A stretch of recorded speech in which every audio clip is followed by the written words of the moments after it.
천신의 소리를 전하는 신의 소리. 안녕하세요. 최영욱입니다. 오늘도 눈에 보이는 세상 너머 설명할 수 없는 기이한 이야기들을 따라 신비로운 세계로 한 걸음 더 들어가 보겠습니다. 먼저 신의 소리를 전해주실 오늘의 만신 소개해드릴 텐데요. 30여 년째 신의 소리를 전하고 계시는 홍주만신님 나오셨습니다. 안녕하세요. 안녕하세요. 홍주만신입니다. 네, 그리고 스페셜 게스트 문화예술학 박사이자 동방문화대학원 대학교 미래예술 콘텐츠학과 무속학 교수십니다. 우리 조성재 교수님 함께해 주십니다. 안녕하세요. 네, 안녕하세요. 반갑습니다.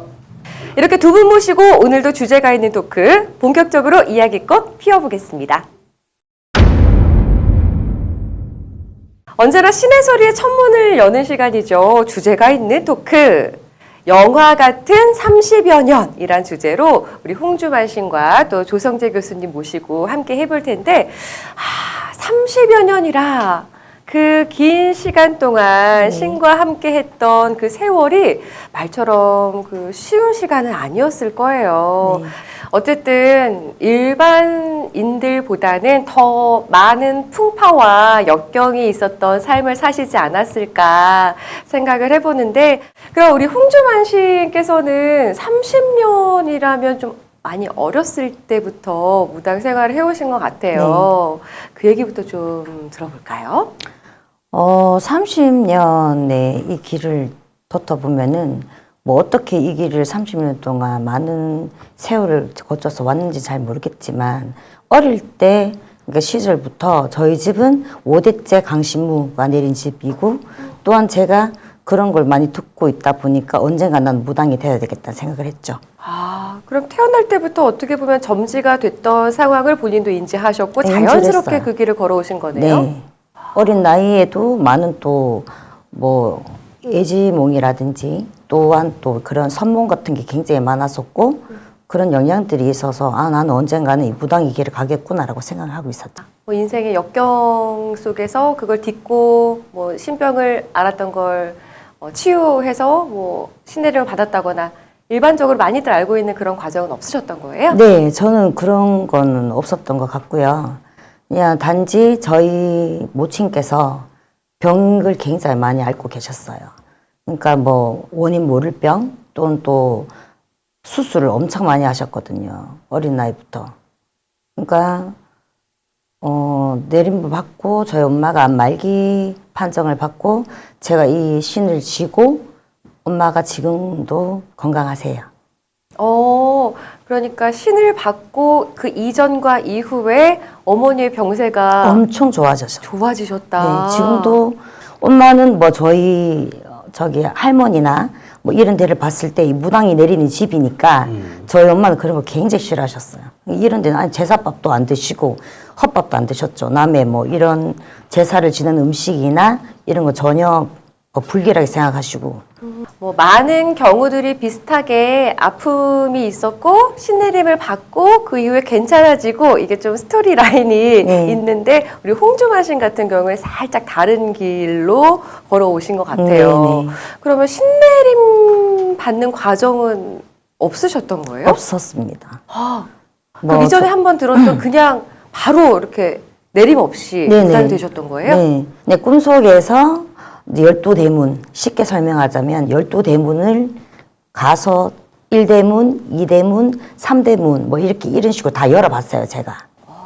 그 대문을 열었는데 첫 번째는 소위 말하는 꽃밭, 꽃길이 펼쳐져 있었고요. 두 번째 대문을 열었을 때는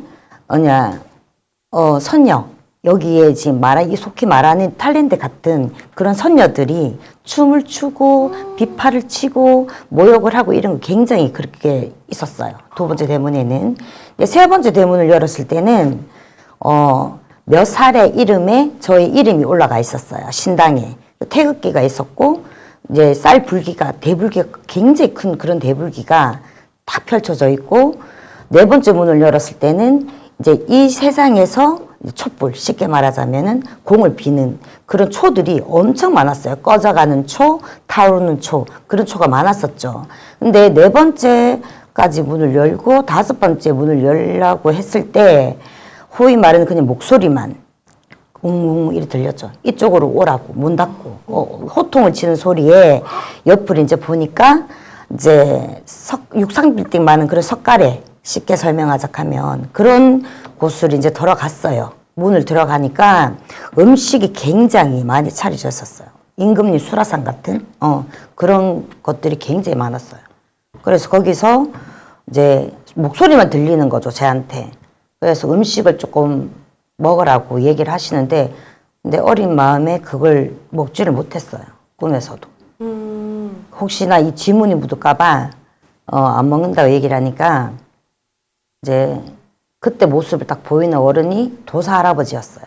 띠를 두른 63빌딩만한 그런 할아버지가 이제 이야기를 하시는데 너는 이 길로 가서 할 일이 굉장히 많다. 언행 조심. 그리고 만인간이 꽃이 돼야 된다고 이야기를 하셨고 그래서 이 무당길을 가야 되겠다 싶었는데 그때 제가 꿈 한 3일을 잤대요. 저희 엄마 말씀으로는 한 3일을 그냥 아무 이유 없이 그냥 계속 자서 피곤한 것보다 싶어서 했는데 그 3일째 되는 날 제가 일어나면서 이 사람은 몇 년도 몇 월 며칠에 누구누구는 가부팔자고 이렇게 얘기를 한 거예요. 그래서 저희 엄마가 제 기대기를 굉장히 많이 주셨어요. 이 미쳤나 싶어서 또 우리 엄마 굉장히 겁이 났겠지. 이런 신기가 또 이 딸한테 또 왔나 싶은 게 그렇게 걱정을 많이 하셨죠. 그 어머님이 그토록 피하고 싶었던 그 인생을 갑자기 3일 자고 일어난 딸이 눈앞에서 그렇게 보여주고 있으니 얼마나 속이 상하셨겠어요. 네, 속이 상하셨겠죠. 그렇죠. 그렇지만 정작 본인은 꿈 얘기를 하실 때 바로 엊그저께 내가 경험한 것처럼 아주 생생하고 행복한 표정으로 그 얘기를 해주셨거든요. 네. 그런 경우가 그렇게 흔한 경우일 것 같지는 않은데요. 12대문이라는 게 어떤 상징성이 있는 것 같기도 하고요. 교수님 그런가요? 예, 12대문이라 그러면은 이제 12 숫자 12가 가진 상징성은 여러 가지 있죠. 이게 뭐 황도 12궁을 이야기할 수 있고 백도 12궁을 이야기할 수 있고 또 12띠를 이야기할 수도 있는데 원래 이제 대문이라는 것은 경계를 이야기하는 거예요. 이 세상과 저 세상의 경계. 그러니까 이성과 저성의 경계도 되지만 다른 세상에 들어가는 출입구가 될 수 있는 거죠. 그러니까 홍주만신의 12대문을 열고 들어간 것은 우리 물속에서 나오는 무가에서 나오는 서천서역의 현상이 서천서역국의 현상이 12대문을 열리면서 펼쳐지지 않았나. 그러니까 이상세계에 문을 열고 들어갔다. 그렇게 볼 수가 있는 거죠. 와, 스스로 말을 하시면서 이제 그때부터 무당의 길을 가게 되신 건데 신내림을 받는 과정이 있는 것과 그렇지 않은 방금 홍주마신 같은 경우에 어떤 차이가 있는지 그것도 좀 궁금하거든요. 물론 이제 뭐 무료통신을 하고 말문이 열렸다 해서 또 국가정이 또 필요가 없는 게 아니에요. 사실 이거 굿이라는 진행은 신을 자정시키기 위함이거든요. 근데 저희 같은 경우에는 뭐 차이가 있다 없다를 떠나서 그때는 맑은 공기가 있었고 자연이 있은 그런 시절이었고 지금은 그런 산과 나무 이런 것들이 없어지고 사람 몸으로 치는 경우니까 조금 다르다고는 할 수 있겠죠. 근데 아무래도 저 같은 경우에는 신에 대한 강한 믿음이 있죠.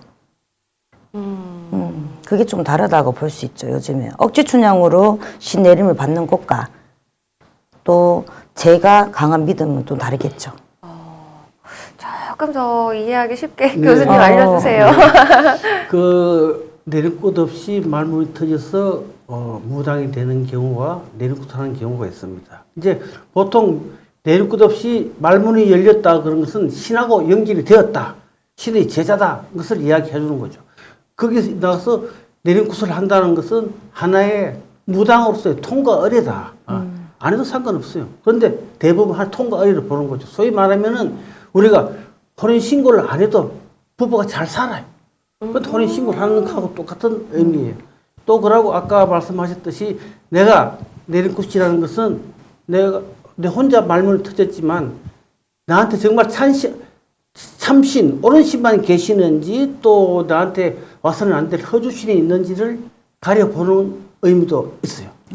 그런 의미도 있고 또 한 가지는 내가 내림굿을 함으로써 내가 이제 완전하게 무당으로서 무업을 본격적으로 한다는 것을 선포하는 그런 의미를 가질 수 있습니다. 홍주만 씨님, 꿈꾸고 일어나셨을 때 기분 좋으셨죠? 기분이 좋다 하기 전에 신기했죠? 신기했어요. 응. 그 길을 좀 어렵게 받아들이고 가신 분하고는 좀 다른 느낌이 들어서 여쭤본 거예요. 예. 어쨌든 이렇게 어린 나이에 스스로 무당의 길을 걷게 되셨는데 아무래도 애동이라고 하죠. 네. 이제 막 시작하셨을 때는 아무리 익숙한 그런 환경에서 자랐다고 하지만 그래도 쉽지 않은 부분이 분명히 있었을 거란 말이에요. 어떠셨어요? 뭐 귀신을 어린 시절에도 조금 많이 접했던 것 같아요. 귀신이라 하기 이전에 죽은 사람, 뭐 자살을 하려고 전봇대에 목을 다른 사람이나 또 당산에 목을 달아 맨 사람. 그것보다는 또한 저희 동생이 3살에 죽었어요. 병으로 죽었는데 저희 동생이 죽은 날짜와 지금 있는 동생 생일이 일치합니다. 그렇기 때문에 그런 것들이 저는 또 그닥 신기한 그런 부분들이 많았기 때문에 무섭고 이런 건 없었는 것 같아요. 그럼 그만큼 또 남들이 겪지 않은 부분에 대한 또 경험이 있으시니까 좀 신비하다거나 네. 그런 아주 특이한 경험들도 많이 하셨을 것 같아요. 소위 말하면 이제 빙의 현상, 빙의라는 그런 게 들어있어서 병원에서 치료를 못하고 저희 집에 왔어요. 가다가 안 되니까 왔는데 제가 봤을 때는 도저히 길이 없는 거예요. 그 귀신도 어느 정도 예를 들어 접신이 돼 있을 때 저희가 테마도 가능한 것이지 이 사람 몸에 오랫동안 있으면 저희도 테마가 힘들거든요. 귀신도 길을 못 찾는 거죠. 배 속에서 이만한 주먹 같은 머리가 이렇게 갔다가 저렇게 갔다가 뭐 계속 그러는 거예요. 이게 계속 여기 들어가가지고 길을 못 찾는 거예요. 근데 앉지도 못하고 서지도 못하고 완전 그렇게 왔는데 그래서 제가 징을 이제 쳤죠. 신당에서. 근데 그렇게 허리도 펴지도 못하는 사람이 뛰어요. 그 징 소리에. 근데 제가 자신이 없다 그랬어요. 이 원기가 너무 한이 많고 첫째는 들어갔던 이 시간이 한 5년, 7년, 5년 정도가 되었기 때문에 더 이상 저의 손은 벗어나고 없었다고 생각해서 안 된다고 얘기를 했는데 계속 전화가 오는 거예요. 살려달라고. 근데 제 손에선 도저히 할 수 있는 게 없어서 못 살려드렸어요. 못 도와줘서 안타까운 마음이 네, 많이 들으셨겠어요. 그런 경우도 있습니다. 저희도. 네. 정말 이건 영화로도 제작이 안 될 만큼 특이하고 정말 특이했어요. 많은 일들을 좀 겪고 오셨다는 게 한 에피소드만 들어도 예, 예상이 되네요. 네, 귀에서 아직까지 생생하죠. 살려달라는 그 소리가. 아이고, 네. 사실 이렇게 오래된 귀신, 네. 오래된 병 이런 것을 병굿을 하게 되면은 병굿을 하는 사람은 한 번에 낫기를 바라잖아요. 굿을 한 번 하면 낫는 걸로 생각하는데 싱크대에 찌던 때를 빗겨낼 때 한 번에 빗겨내기 힘들잖아요. 그거 그렇죠. 똑같은 현상이에요. 한 번만 하면 병이 낫는 걸로 생각하기 때문에 손을 대기가 힘들죠. 그렇습니다. 그리고 또 다른 경우가 있다면 또 기억에 남는 일들 어떤 사례가 떠오르세요? 3살 아기가 계속 말은 하지 않고 고양이 소리, 개 소리를 내는 거예요. 야옹 야옹 멍멍 이렇게 계속 이렇게 해서 저희한테 의뢰가 들어왔는데 제가 그랬어요. 네, 그 집에 시어머니 냉장고를 한번 뒤져봐라 이렇게 얘기를 하니 없대요. 그 냉장고에 고양이가 아무것도 없대요. 들어있나?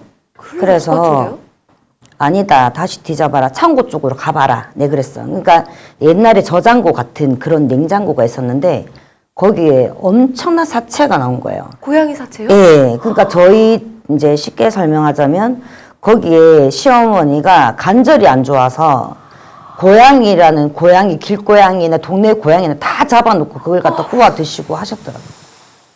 그래서 그 원인을 찾아내서 또 제가 치유를 해준 적이 있죠. 아기가 많게 됐어요, 거기도.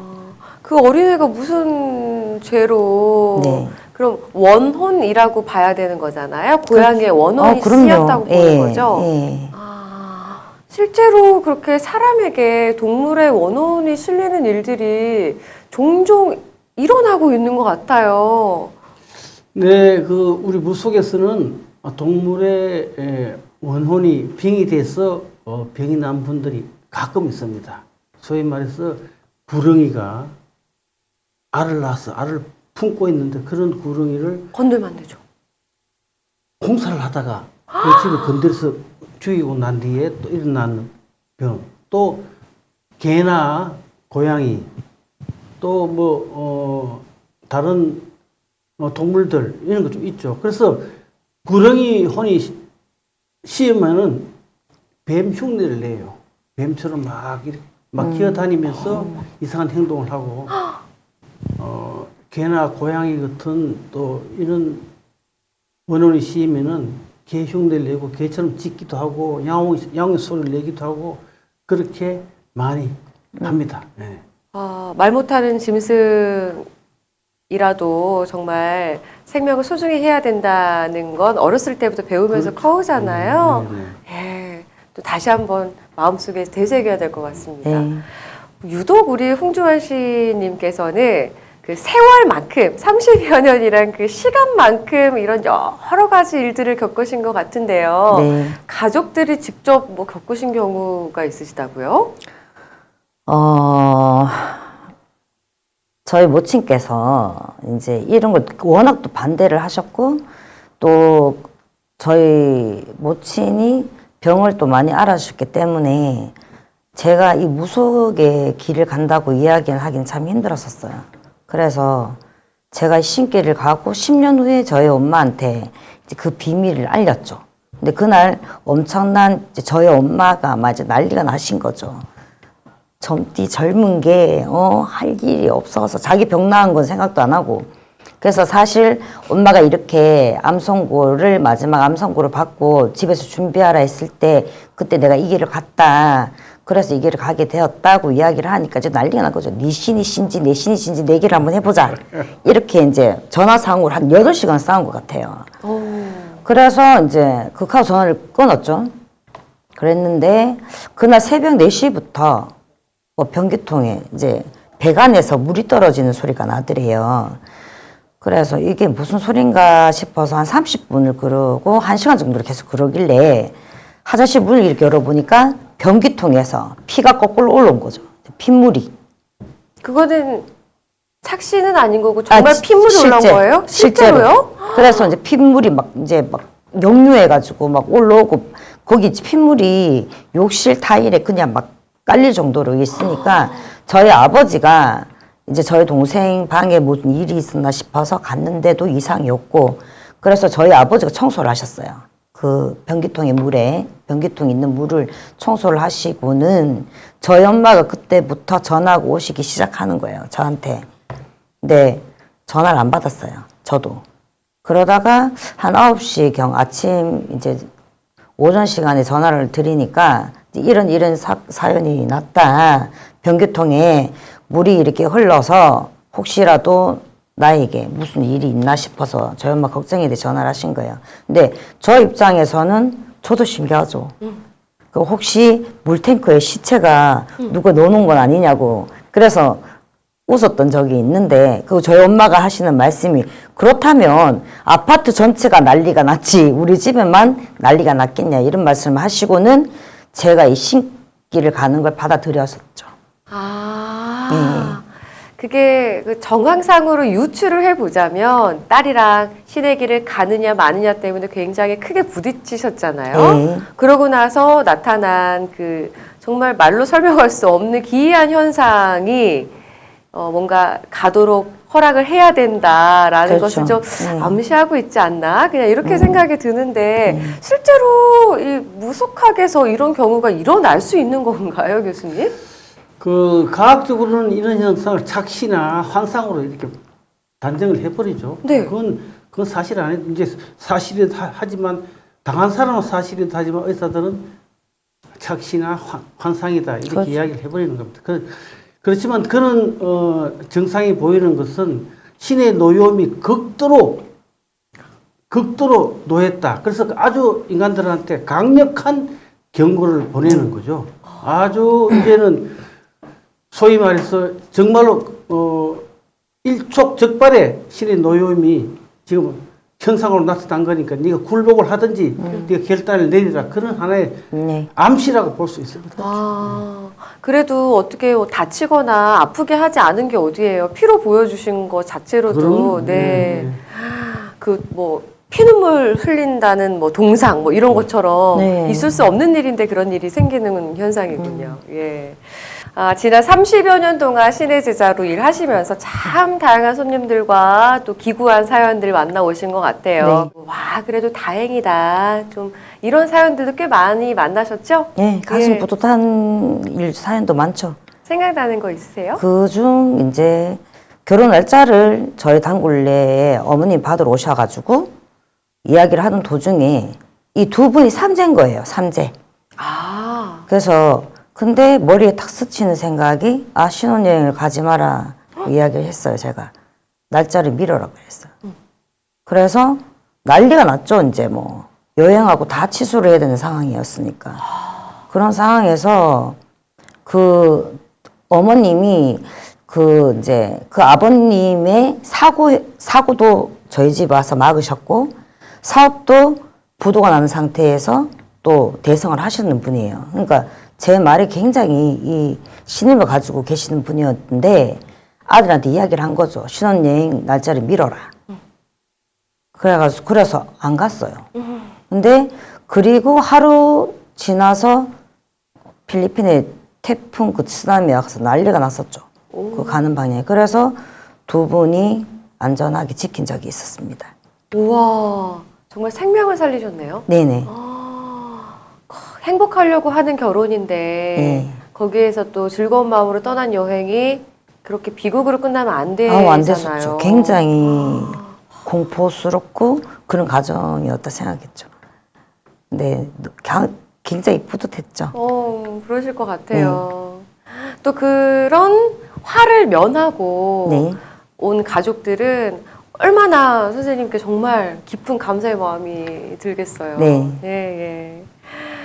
자, 그동안 많은 만신분들과 뭐 다양한 얘기 나눴었는데 그 중에서도 제가 실제로 좀 믿고 있는 부분이기도 하거든요, 개인적으로는. 네.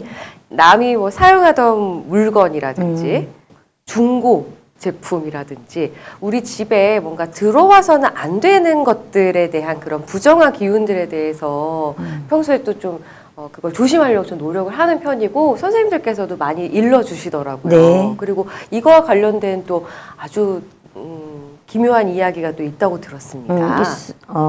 있죠. 예. 시집을 올 때 가져온 문각이 사람을 죽인 경우가 있었죠. 문갑이라고 하면 보통 여자들이 이렇게 바닥에 앉아서 뭐 물건 올려놓고 화장대로 사용하고 네. 물건 넣어 이렇게 작은 서랍장이잖아요. 서랍장이죠. 네. 거기에 어떻게 사람이 저도 너무 신기했던 게 높은 곳에서 목을 달아야지만 사람이 죽는 줄 알았어요. 근데 그 원원이 들어있는 문각에서 앉아서도 사람이 목을 매서 죽더라고요. 원원이 어쩌다 거기에 실렸을까요? 그 사연을 제가 이제 그 집에 방문을 해서 저 문각의 실체는 뭐냐고 물어보니 자기가 시집을 올 때 아버지가 만들어 주신 거다 이렇게 이야기를 하셨어요. 근데 제가 보니 그 문각이 심상치가 않더라고요. 그래서 여기에 이제 원인을 한번 물어봐라. 근데 여기 분명 없이 여자 혼신이 있다. 그래서 이제 살아 계신 이제 그분들한테 전화를 하니 그 사연이 이 집의 둘째 할머니가 시집으로 와서 너무 속박당하고 구타를 당하신 거예요. 그래서 14일 견디지 못하고 그 오동나무에 죽은 거예요. 목을 매서. 그러니 이 아버지는 또 세월이 지나서 딸에게 해줄 건 없고 그 나무를 베어서 이 가구를 만들어 주신 겁니다. 그래서 그 가구를 드리고, 쉽게 설명하자면 드리고 나서 이 3명의 목숨까지 앗아간 거죠. 그래서 목신이 굉장히 무섭구나 그렇게 생각한 적이 있었어요.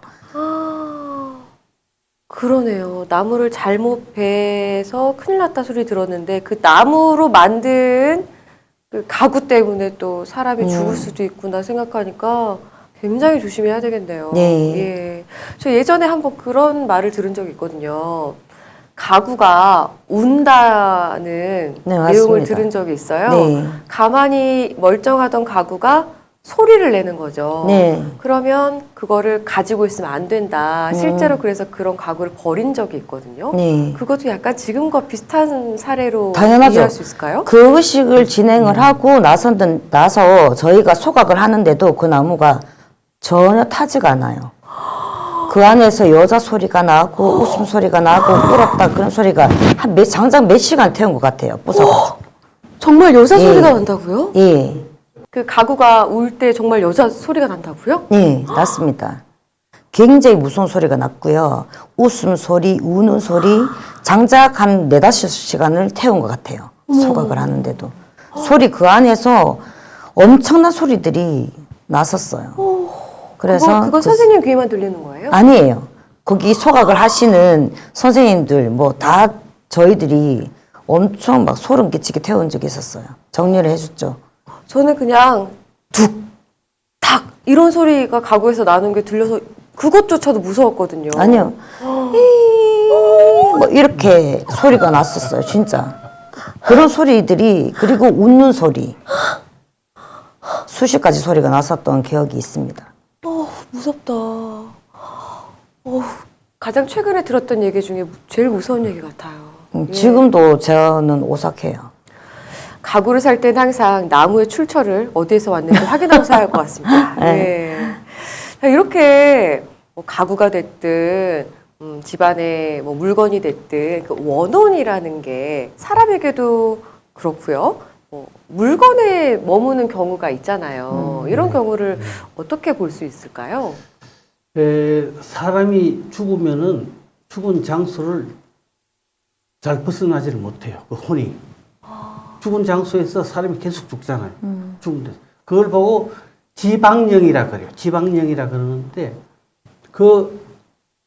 특정 장소에서 죽은 혼이 그 귀신이 장소를 옮기기 위해서는 어떤 물건에 들어가야 돼요. 어떤 물건에 들어가야만 자기가 단도를 옮겨줄 수 있는 거예요. 그래서 소위 말해서 어떤 특정 집이나 어떤 사람, 특정인한테 내가 원한이 있을 경우에는 그 집에 들어가기 쉬운 물건에다가 자기가 옮겨가는 거죠. 그 혼이. 그래서 그 집에 들어가서 그 집에 내가 쌓인 원한을 풀어준다, 해소한다, 뭐 그런 이야기들이 많이 있습니다. 그래서 이 물건에 영혼이 깃드는 것은 특히 사람의 손때가 많이 묻은 물건, 사람이 그 굉장히 아끼던 물건, 그런 물건에는 영혼이 깃든다. 이렇게들 많이 이야기합니다. 그렇습니다. 우리 주제가 있는 토크 오늘 홍주만 씨과 얘기 나누다 보니까 진짜 신비로운 영화 한 편을 본 것 같은 그런 시간으로 채워진 것 같은데요. 세상에 정말 말로 설명해서 이해가 되지 않고 또 뭔가 과학적인 근거로서 해명되지 않은 일들이 참 많이 일어나고 있는데 그게 또 인생사가 아닐까라는 생각을 해보게 되네요. 자, 주제가 있는 토크 홍주만 씨과 얘기 나누다 보니까요. 진짜 한 편의 신비로운 영화 한 편을 이야기로 들어본 것 같은 시간이었던 것 같습니다.